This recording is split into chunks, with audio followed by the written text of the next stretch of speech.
नमस्कार। Purvanchal today live में आपका स्वागत है। अमित शाह की ईडी ने ममता बनर्जी के पश्चिम बंगाल में छापा मारा और ममता बनर्जी की पुलिस ने शाह की ईडी पर एफआईआर दर्ज कर लिया।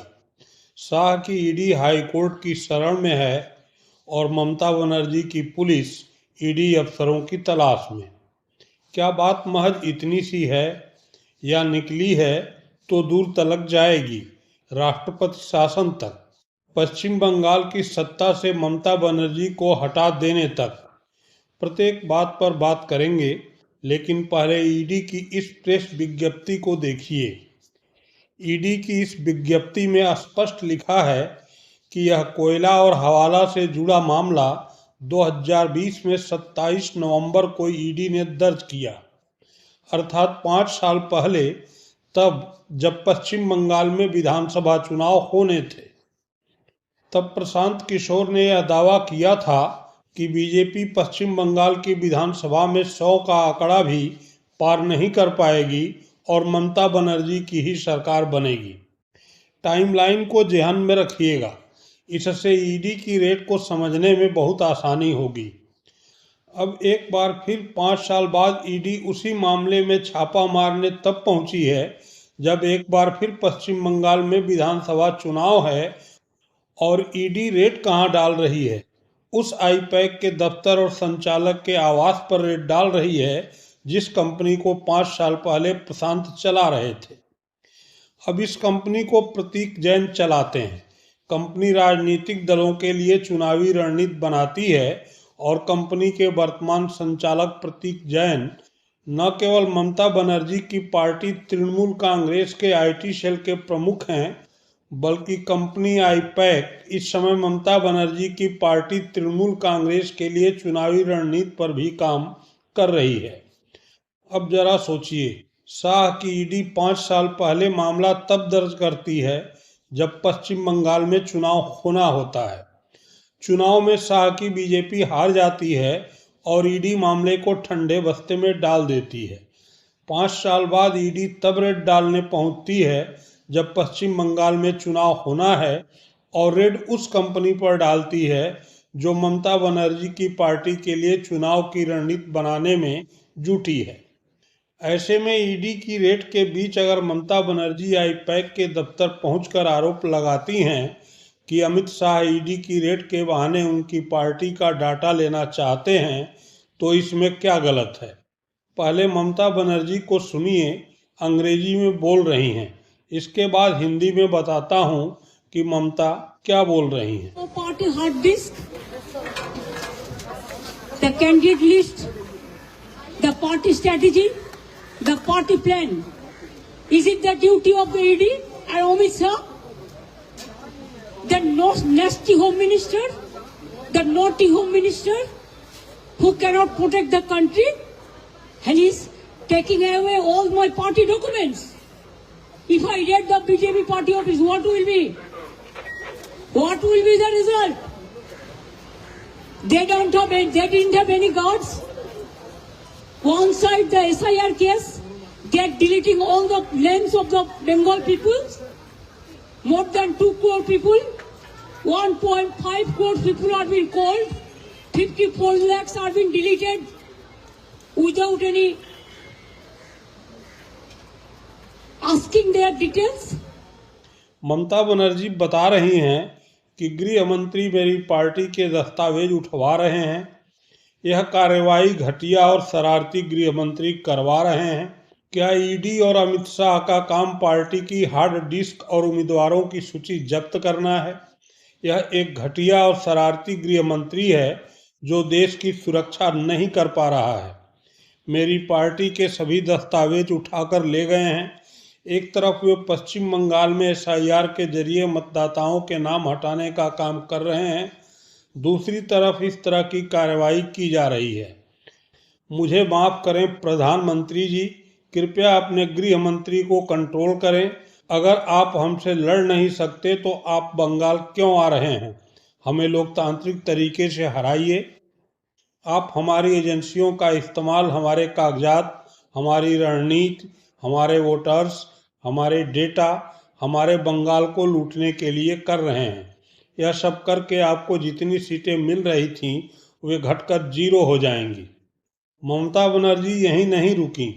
ममता बनर्जी की पश्चिम बंगाल की पुलिस ने कथित तौर पर जबरन घुसने और आपराधिक धमकी देने के आरोप में ईडी अधिकारियों के खिलाफ एफआईआर दर्ज की है। पश्चिम बंगाल पुलिस कथित तौर पर जबरन घुसने और आपराधिक धमकी देने में शामिल ईडी अधिकारियों को गिरफ्तार भी कर सकती है। इसके पहले भी संदेश खाली मामले में भी बंगाल पुलिस ने ईडी के खिलाफ केस दर्ज किया था। फिलहाल पश्चिम बंगाल पुलिस के खिलाफ ईडी और ईडी के खिलाफ आईपैक कंपनी हाईकोर्ट पहुंची है। कोर्ट जो करेगा उस पर सभी की नज़र है, लेकिन इस बात के कयास भी लगाए जा रहे हैं कि ममता बनर्जी को आक्रोशित कर अमित शाह इस मामले को इतना बिगाड़ देना चाहते हैं कि बात राष्ट्रपति शासन तक पहुंच जाए और फिर इस बार का चुनाव राष्ट्रपति शासन में अमित शाह की रणनीति पर लड़ा जाए। विश्वास नहीं है तो पश्चिम बंगाल के गवर्नर सीवी आनंद बोस को सुन लीजिए। ये कह रहे हैं कि यह पूरी घटना जैसा कि मीडिया के जरिए सामने आई है उसे देखकर मुझे कहना पड़ रहा है, विनाश काले विपरीत बुद्धि। My mind only after the examination is over. But sir, one IPAC is a private organization. That types of such operation going by the ED. That's although there is a normal operation by the election ED or CBI, but at the involvement of the one constitutional post sitting on the CM. That's further. Whatever said further, this is a very big thinking about the ED. Whole research operation. Of the whole incident, as it has unfolded itself through the media, it makes me say, it is an endorsement of the saying, विनाश काले विपरीत बुद्धि। और BJP ने तो पहले से ही मोर्चा संभाल रखा है। बंगाल में जिस प्रकार से सरकारी कामकाज में बंगाल की मुख्यमंत्री ममता बनर्जी जी ने दखल दिया है, मीडिया के माध्यम से हिंदुस्तान के प्रत्येक घर में वह दृश्य देखे।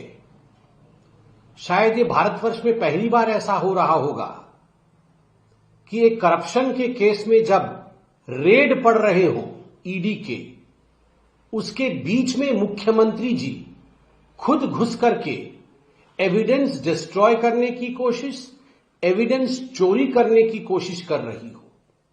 ऐसा कभी हिंदुस्तान के इतिहास में पहले शायद ही कभी हुआ होगा जो आज बंगाल में हुआ। 2020 में 2020 में एक सीबीआई का केस हुआ था। That case was pertaining to coal smuggling in Bengal.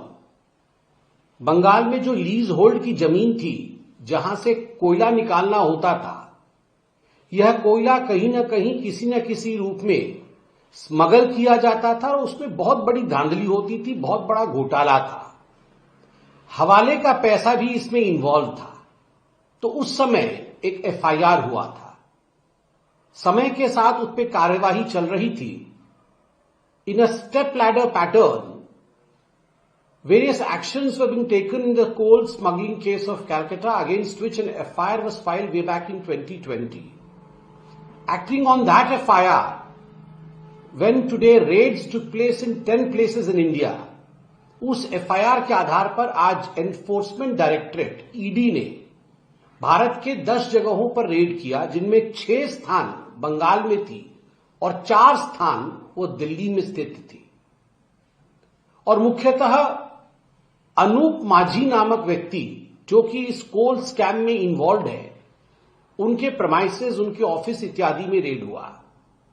उस रेड में मालूम पड़ा कि एक हवाला का रैकेट भी इन्वॉल्व है और इसमें पीएमएलए का केस भी बनता है, prevention of money laundering act. जब ये हवाला के चेन को देखा गया कि किस किस माध्यम से हवाले के पैसे को आगे बढ़ाया जाता था, आगे भेजा जाता था, तो एक कंपनी सामने आई जिसका नाम है आईपैक, PAC।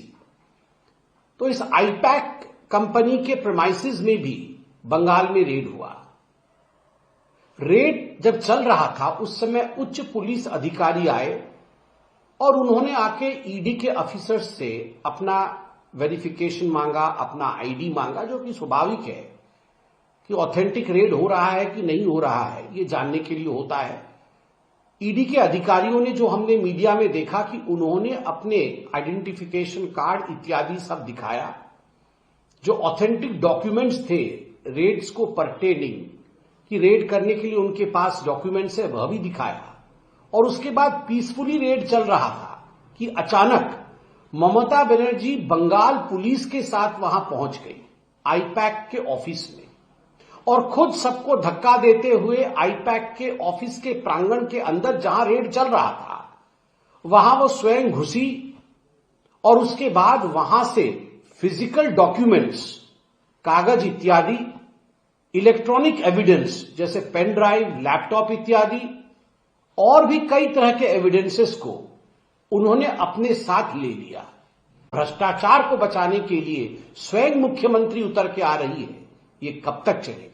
आप क्या मानते हैं? अपनी राय कमेंट बॉक्स में लिखें। वीडियो को लाइक करें, शेयर करें और चैनल को सब्सक्राइब करना ना भूलें।